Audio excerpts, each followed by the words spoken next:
Mais jamais, voilà, jamais de la vie, hein. Ça tu peux... Bon. Et donc, je suis partie avec mon chauffeur, et on est arrivé devant la haute cour de justice. J'ai mis une photo sur Facebook de ça. Et il y avait tous les salafistes, etc., qui étaient sur le trottoir avec des tentes blanches, habillés tous en blanc, assis par terre, qui étaient autour du palais de haute cour de justice, et puis d'autres, beaucoup plus excités, qui étaient sur les marches, pour empêcher les gens d'entrer ou de sortir. De toute façon, personne n'osait, hein. C'était la période où les gens étaient terrifiés, atterrés, quoi. Tu vois, bon. Et alors, j'ai dit, bah écoute, voilà le plan qu'on va faire. Moi, je suis la grande blonde complètement folle, tu vois. Tu vas me prendre en photo devant la cour de justice, comme si j'étais une touriste idiote, tu vois. Tu me prends en photo. Et le temps qu'ils regardent et qu'ils se disent, mais qu'est-ce que c'est que ce truc? Mais c'est quoi ça? Tu vois, parce que c'est hyper choquant pour eux. Bon. Et ben, on aura un laps de temps de 3, 4, 5 minutes. On prend les trucs, on passe, on revient en courant et on se barre. On l'a fait, on a réussi. Ils étaient tellement stupéfaits, hallucinés, parce que moi en plus j'en rajoutais, si tu veux, je prenais des pauses, tu vois, et après le temps qu'ils se disent mais qu'est-ce qu'on va faire, qu'est-ce qu'il fait, ils commençaient à venir vers moi, que j'avais déjà pris le truc, que j'étais avec et on a passé le truc, ils n'ont pas osé, c'était comme une apparition, si tu veux, ils se disent mais c'est quoi ça, tu vois, et je suis partie.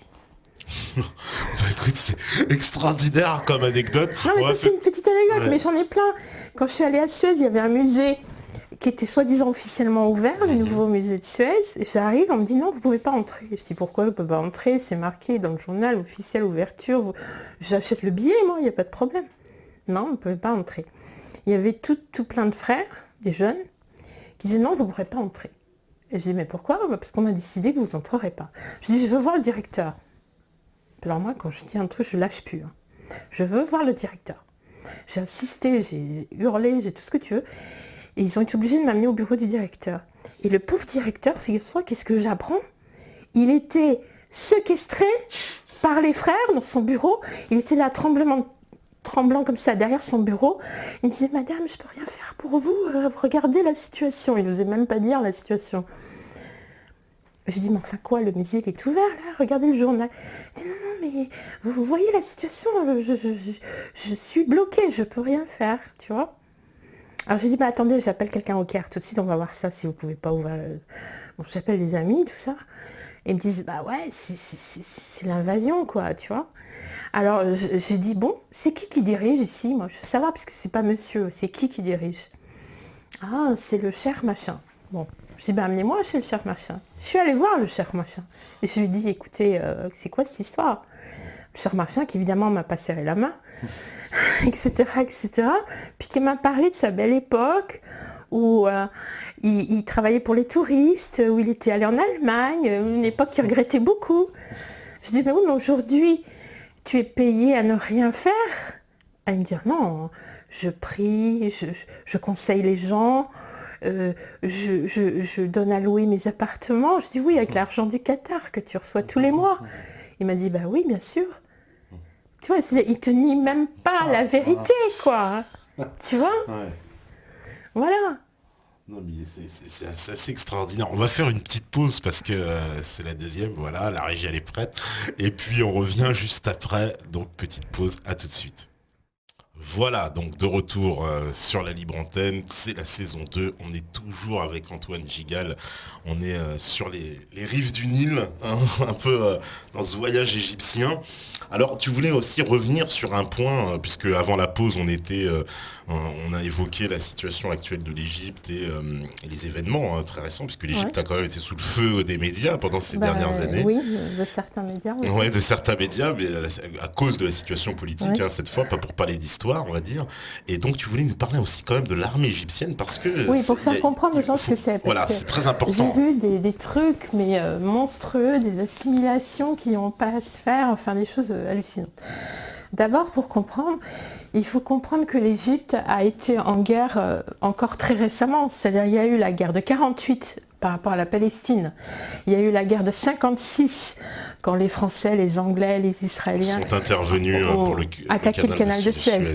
Il y a eu la guerre de 67, la fameuse guerre des 6 jours, où Nasser a fait un ultimatum. Il y a eu la guerre de 73. Où il y a eu Sadat. La guerre du Kippour. Oui, la guerre du Kippour. Bref, c'est un pays qui, toutes les familles ont un fils, un père, un grand-père, un oncle, mort pendant ces guerres. Tout le monde a déploré quelqu'un mort dans la guerre. Il faut savoir que Suez, Port Saïd ont été rasés, que tout le monde a été bombardé pendant toutes ces années. Ça a été terrible, hein. C'était pas rien. Donc, c'est normal que l'armée prenne une énorme place dans la vie des Égyptiens, parce que pour eux, c'est une question de survie, si tu veux. Il y a eu tellement de guerres. Bon. Ensuite, l'armée est très populaire en Égypte. Alors, les gens ont du mal à comprendre. Parce que chez nous, armée égale despotisme, etc. Bon, attention, l'armée, c'est pas la police, hein, je parle de l'armée. Voilà. Et donc l'armée est adorée en Égypte. Pourquoi? Parce que c'est le premier pourvoyeur d'emplois civils dans le pays. C'est-à-dire que l'armée, quand il y a eu Nasser, tout ça, ils ont nationalisé plein d'usines, plein de machins. Et c'est l'armée qui est devenue propriétaire de plein d'usines, de plein de fabriques, de tout ce que tu veux, de trucs civils, hein, et qui ont donné des emplois à la population civile. Je ne parle pas de soldats, là, je parle de civils. Donc, si tu veux, la majorité des emplois, c'est pas les fonctionnaires en Égypte, c'est les emplois qu'a donné l'armée pour les civils dans les usines et tout ça, et les entreprises qui fabriquent des choses. La nourriture, et tous ces secteurs-là, c'est l'armée qui fait fabriquer des choses dans les usines, tu vois, les transports, les machins, tout ça. Donc c'est le premier pourvoyeur d'emploi. Donc les gens n'ont pas envie de faire des problèmes au premier pourvoyeur d'emploi, tu vois, voilà. Deuxièmement, pour eux, c'est des héros nationaux, parce qu'ils ont protégé le pays, sauvé le pays X fois depuis tout ce temps-là. Donc tu vois, l'armée n'est pas l'ennemi en Égypte. Oui, on a vu toutes ces images du peuple embrasser les militaires, voilà. etc. Ouais. Pour eux, c'est vraiment En plus, c'est des gens dans l'armée, ils prennent les paysans ou les gens, les paysans sont des gens très nobles, mais je veux dire, les gens les plus pauvres. C'est leur salvation, l'armée, si tu veux, parce qu'ils vont trouver un emploi, de l'éducation, etc. Et on va les prendre comme une famille. Il y a un côté très famille, bon enfant, voilà ce que je voulais dire. C'est un peu, si tu veux, pour pas faire de comparaison mauvaise, mais le début des armées napoléoniennes, si tu veux, où c'était bon enfant au début, hein, parce qu'après, c'est un côté grande famille. Tu vois, donc il y a une espèce d'amour, de truc qui est très important, qui n'existe dans aucun autre pays, enfin à ma connaissance, jusqu'à... Bon, il y a des tas de pays que je ne connais pas, mais voilà. Donc il faut comprendre. Donc c'était important de le préciser. Voilà. Alors, on va prendre les questions du public, ou tu voulais rajouter peut-être une autre petite précision? Oui, je voulais juste parler aussi d'un autre truc qui se passe en Égypte aujourd'hui qui est fantastique, c'est qu'ils ont décidé... et là, c'est un truc énorme. Ils ont décidé de faire le tout solaire en Égypte. C'est-à-dire que, bon, c'est un très long chemin, mais ils ont déjà 2, 3, 4 villes qui sont au tout solaire, c'est-à-dire l'éclairage public par les panneaux solaires, etc. Et ils ont déjà installé beaucoup de parcs à éoliennes, mais ils font maintenant tout solaire. Ils ont décidé une politique du tout solaire en Égypte. Donc c'est génial. Vous avez une petite révolution, quoi, encore. C'est-à-dire qu'il y a une révolution énergétique, écologique, alors qu'il y a beaucoup de problèmes, hein, parce que comme je te dis, il y a eu tellement de problèmes à l'époque de Moubarak, de poubelles partout, de tout ce que tu veux. Mais ils sont en train de faire des pas de géants. Voilà. Alors, on va prendre les questions. Alors, il y a pas mal de questions finalement auxquelles tu as répondu dans le fil de l'exposé, je m'en rends compte. Alors, une question, par exemple, on me dit, l'invité sait-elle pourquoi le nombre pi et le nombre d'or sont-ils si récurrents dans l'architecture égyptienne antique? De façon plus générale, sait-on d'où les Égyptiens sortaient de telles connaissances scientifiques, astronomie, géométrie, médecine, etc.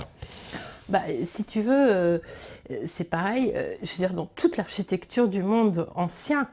On retrouve ces mesures-là. Et oui. Et pourquoi? Mais parce que c'est le chiffre qui se rapporte à la perfection de la nature, puisque tu retrouves le nombre pi dans les coquillages, tu vois, dans toutes les choses naturelles, d'une perfection parfaite, tu trouves le nombre pi et d'or. Donc je te dis, l'ancienne Égypte, la véritable ancienne Égypte, je veux dire la très ancienne Égypte, c'est l'harmonie parfaite avec la nature.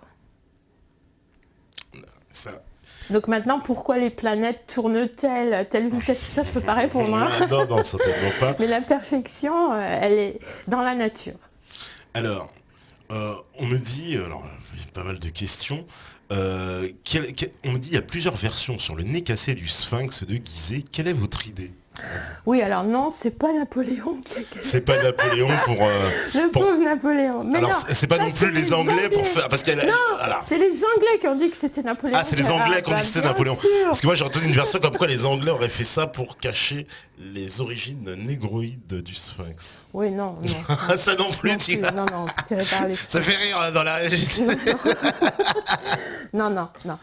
C'est un Égyptien, figure-toi, qui a fait ça, qui était un espèce de frère musulman avant l'heure, et qui a voulu déformer les traits humains du sphinx, parce que tu sais que dans la religion stricte, c'est interdit de faire des représentations humaines. Des icônes sont interdites. Parce que quand tu fais une représentation humaine, une statue par exemple, eh bien, les mauvais esprits peuvent se mettre dedans, donc on ne fait pas de représentation humaine, voilà, c'est tout. Et donc il a voulu faire ça. C'était à l'époque de Napoléon, mais c'était un Égyptien. D'accord. Voilà. Alors, au moins les choses sont claires. Alors, on me dit, l'invité a-t-elle entendu parler de la théorie du moulage des blocs? On en a parlé, ça a été évoqué tout à l'heure. On me dit quelle était l'espérance de vie des habitants de l'Égypte antique. C'est vrai ça? Alors, ça dépend ce qu'on appelle antique. Hein. Bon, parce que si on parle époque Ramsès II, c'est-à-dire 18e dynastie, c'est-à-dire c'est assez récent encore, bien que les Grecs c'était plus tard, c'était la même que la nôtre, parce qu'on a retrouvé qu'ils avaient des cancers comme nous, qu'ils avaient du diabète comme nous, qu'ils avaient des crises cardiaques comme nous. Mais est-il vrai qu'on a retrouvé aussi des cadavres qui indiquaient qu'il y avait eu des opérations chirurgicales? Ah oui, non mais ça, la chirurgie, tu as des livres comme ça, mais il faut chercher en anglais, hein, les amis, si vous cherchez une recherche approfondie sur ces thèmes-là, il faut écrire Surgery Ancient Egypt, et vous allez trouver tout. Il y a des instruments, mais des quantités comme ça, d'instruments chirurgicaux très précis, ils faisaient de la trépanation, ils faisaient aussi des mains de remplacement, articulés. On a trouvé des greffes aussi. Oui, non, ils faisaient tout. Ils étaient des très grands médecins. Ils sont toujours, d'ailleurs, je dois préciser, des grands médecins. Puisque c'est un grand médecin qui m'a sauvé la vie une fois en Égypte. Et que le plus grand médecin américain n'a pas su me soigner, mais lui, il a su me soigner. Et d'ailleurs, tous les plus grands cardiologues aux États-Unis sont égyptiens. Ils ont un don pour la médecine de précision extraordinaire. Okay. On apprend. C'est dans leur gène. C'est dans leur gène, faut croire. Ça vient peut-être avant le déluge. Alors, on me demande aussi, c'est vrai, que pense-t-elle du documentaire La Révélation des Pyramides et ses débunkages? C'est Rémi Saldo. Des débunkages ou de les deux, documentaires? les deux. Non, moi je pense que l'équipe qui a réalisé, je parle bien de l'équipe qui a réalisé, je ne parle pas de l'auteur, sont des gens tout à fait très bien et remarquables. Tant qu'on parle de l'Égypte, c'est très bien. Tu vois, moi je trouve qu'il faut écrire des choses, il faut faire des choses. Maintenant, dans les débunkages, j'ai vu sur le net qu'on a dit que ça a été copié beaucoup sur mes chroniques de Giza, que ça a été copié sur Beauval, je parle des textes, etc. C'est pas faux. Mais surtout, moi ce qui me gêne, c'est qu'on n'a pas donné le nom de tous les auteurs. Parce qu'en fait, le monsieur qui a fait ça, il n'a pas cité tous les auteurs du 18e, du 19e siècle qu'il a repris, quoi. Tu vois? Bon, voilà. Maintenant, ça a le mérite d'exister. C'est bien filmé. J'ai rien à dire par rapport à ça, tu vois? Voilà. Et c'est très bien que ça existe. Mais surtout, on ne répond pas aux questions. C'est-à-dire, tu peux en poser parce qu'il vient vendredi prochain. Alors, si t'as une question particulière, j'aimerais bien Non, savoir. pour sa théorie, ok, mais et alors? À quoi ça sert? Oui, voilà, d'accord. Tu vois? Ouais. Ah Voilà. bah, on n'hésitera pas à lui poser la Ce question. à quoi je sais, moi, répondre, mais Oui. je suis en train d'écrire le livre là-dessus. Voilà. Alors, on me dit, une question, ça que tout le monde se pose aussi, que pense-t-elle de l'Atlantide disparue mais que l'on qualifie toujours de mythe à l'heure actuelle? Alors déjà, des villes qui ont été recouvertes par l'eau et qui se trouvent sous les océans de toute la planète, il y en a des milliers. Non mais c'est vrai, les fonds marins, tout ça, tout a changé, l'aspect de la planète a changé énormément. Et bon, je te passe les trucs sur les dérives des continents, etc., etc. Mais déjà, il y en a partout. Mais dire que l'Atlantide se trouvait justement dans ce qu'on appelle aujourd'hui l'Atlantide au sud des côtes nord-américaines, c'est exagéré parce qu'il n'y a pas de preuve de ça. Je veux dire, oui, il y a des gens qui ont des théories, etc. Bon, maintenant, ce que Platon a appelé l'Atlantide, quand lui, il a écrit ça en parlant de son grand-père, etc., de ses ancêtres, tous ses ancêtres étaient en Égypte. Et tous ses ancêtres ont appris les connaissances et toute cette histoire de l'Égypte. Il faudrait peut-être qu'ils se posent des questions, les bonnes questions. Il y a un chercheur égyptien remarquable qui a retrouvé tous les noms des villes de l'Atlantide en Égypte. Et quel est l'endroit du monde où tu trouves des bâtiments hallucinants? D'accord. Donc, Gigantesques et hallucinants. ouais. Et lesquels bâtiments sont sur un plateau qui à l'origine était des îles. Et ça, je l'ai prouvé. Tu vois? Bon, enfin, maintenant, on peut épiloguer, hein, parce que il faut savoir aussi que de l'Égypte au mont Atlas, hein, on parle au Maroc, l'Atlantide vient de là, enfin le mot Atlantique, pardon, vient de là, Atlas, le mot Atlas, vient d'un mot égyptien qui s'appelle Atl, qui veut dire canot de mer. Et d'Égypte à l'Atlas, tu as des souterrains qui vont. Ça m'a été confirmé aussi bien du côté marocain que du côté égyptien. Des souterrains de Oui. l'Égypte à l'Atlas. Oui. C'est-à-dire qu'ils traversent toute l'Afrique du même, Nord, oui. sur des milliers de kilomètres. Oui, pas tant que ça, mais Il y oui. a quoi? Il y a c'est 2-3 000 Oui. kilomètres quand même. Oui, oui, mais oui. Tu as des souterrains qui vont du Caire jusque sous le canal de Suez. Et ça m'a été confirmé par les gens dont la parole n'est peut-être mise en doute. Et j'ai vu les départs de ces souterrains qui sont assez grands puisqu'on peut mettre 2 camions côte à côte. Je les ai vus de mes yeux vus. Incroyable. Si tu veux, il y a des souterrains qui existent depuis très longtemps. Faut pas croire, les gens, il fallait qu'ils se protègent des intempéries, de tout ce qu'on veut.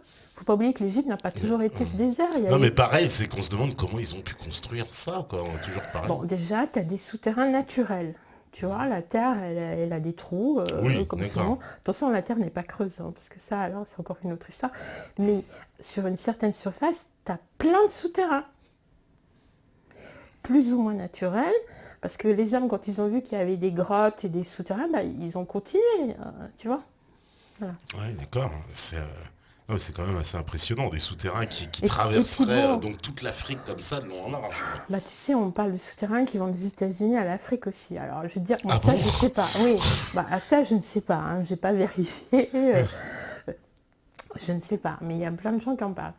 Mais bon, là, je ne peux pas te dire. Mais qui passerait sous l'Atlantique, ça veut dire. Oui, Incroyable. oui, là, c'est assez fou. D'accord. Alors, Mais la Méditerranée, on sait qu'elle n'était pas de ce niveau-là. On sait que l'Espagne et le Maroc se touchaient. On sait tout ça. Donc, si tu veux, ça n'a rien d'exceptionnel pour la Méditerranée. En tout cas.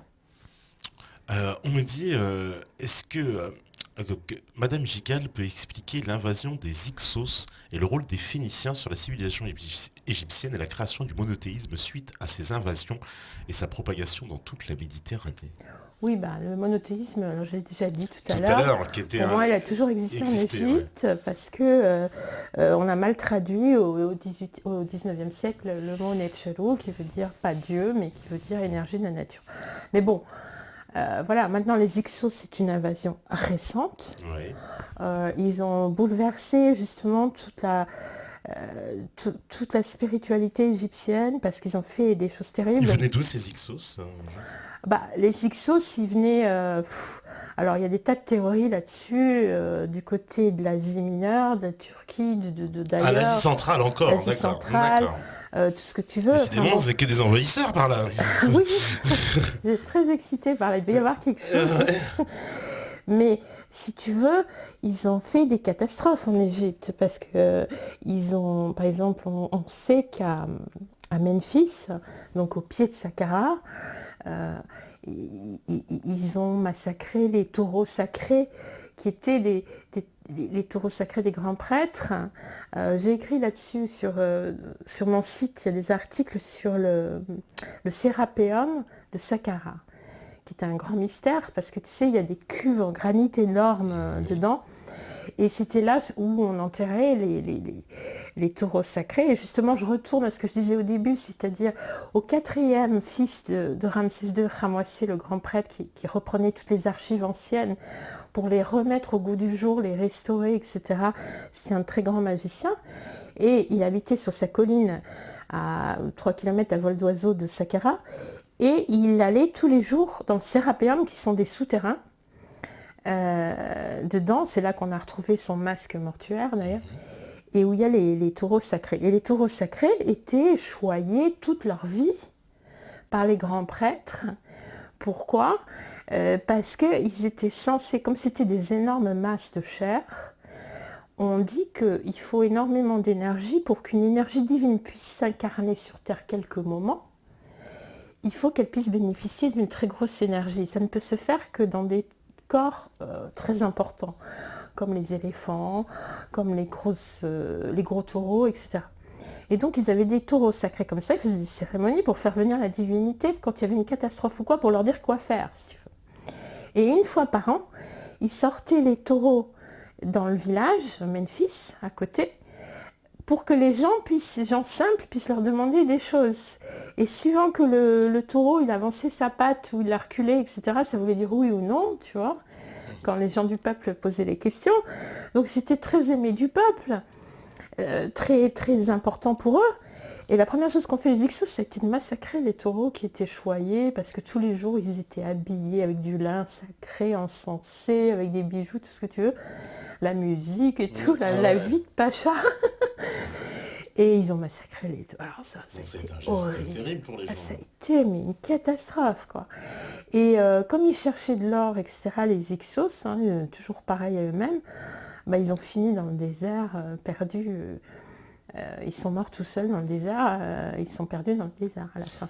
Alors il y a une autre question aussi, celle-là qui est souvent évoquée, c'est le fameux esclavage des Juifs seuls. Mais je veux dire par les pharaons égyptiens.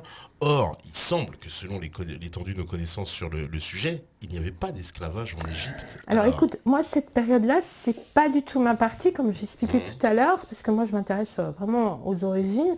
Donc je peux pas dire parce que j'ai pas cherché. Mais le peu que j'ai vu, c'est qu'effectivement, il n'y avait pas d'esclaves. Et qui respectaient beaucoup les religions de chacun. C'est-à-dire que les juifs avaient leur quartier avec leurs prêtres, c'était très respecté, ils faisaient ce qu'ils voulaient. Les chrétiens pareil, enfin quand il y a eu les chrétiens, etc. etc. Que chaque pays amenait sa croyance et qu'il n'y avait pas de problème, quoi. Donc je ne comprends pas qu'on puisse dire qu'à une certaine époque il y a eu ça. Maintenant je ne suis pas spécialiste de cette époque. Voilà. D'accord. Parce qu'on a époque hautement évidemment controversée de l'histoire égyptienne.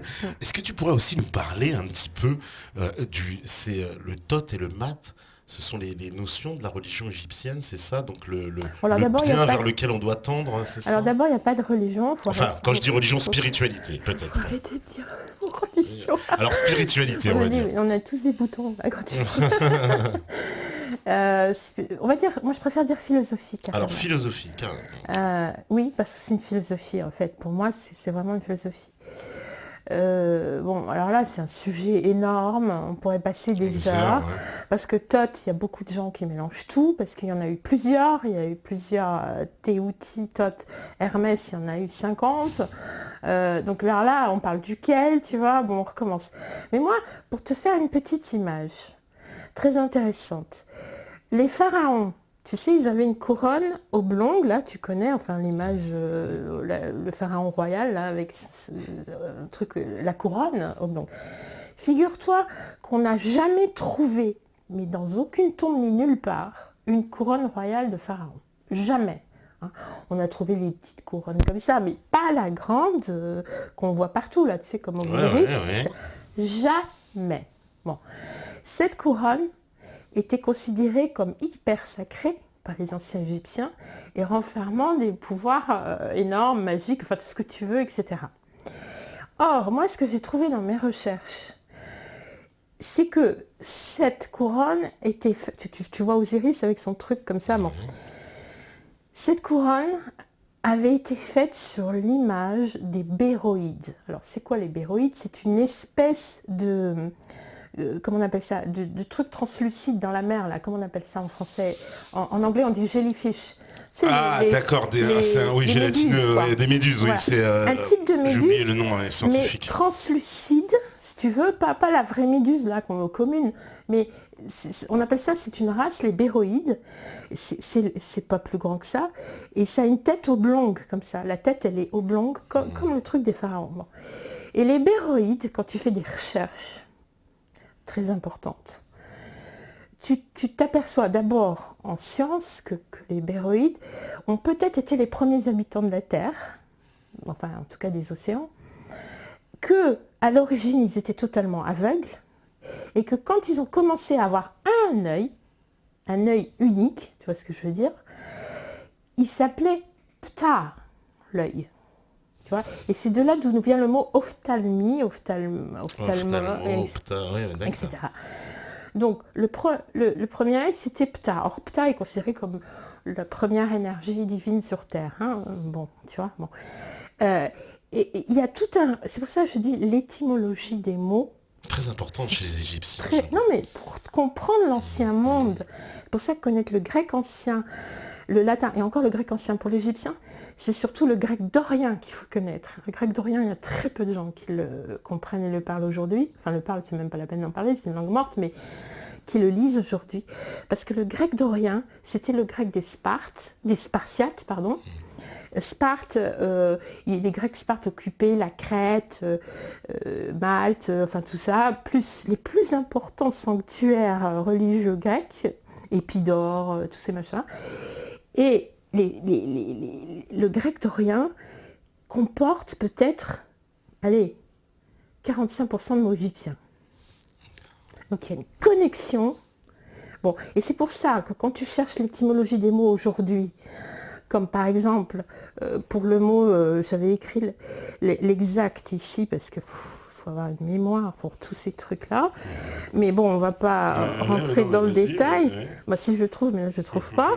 Si tu veux, ça vient du mot, parmi les béroïdes, tu as les, si j'ai bonne mémoire, qu'on me pardonne si je me trompe, Cténophores, qui vient du mot knes, peigne, et pharaon. Hein, pharaon, ça donnerait le phare. Non, le pharaon. Ah, pharaon. C'est pour ça. Tu vois, tu cherches l'origine du mot grec. Knes, pharaon. Pharaon en anglais, c'est pharaon aussi. Hein. Bon, et ça veut dire le porteur. C'est-à-dire que le mot pharaon veut dire le porteur. D'accord?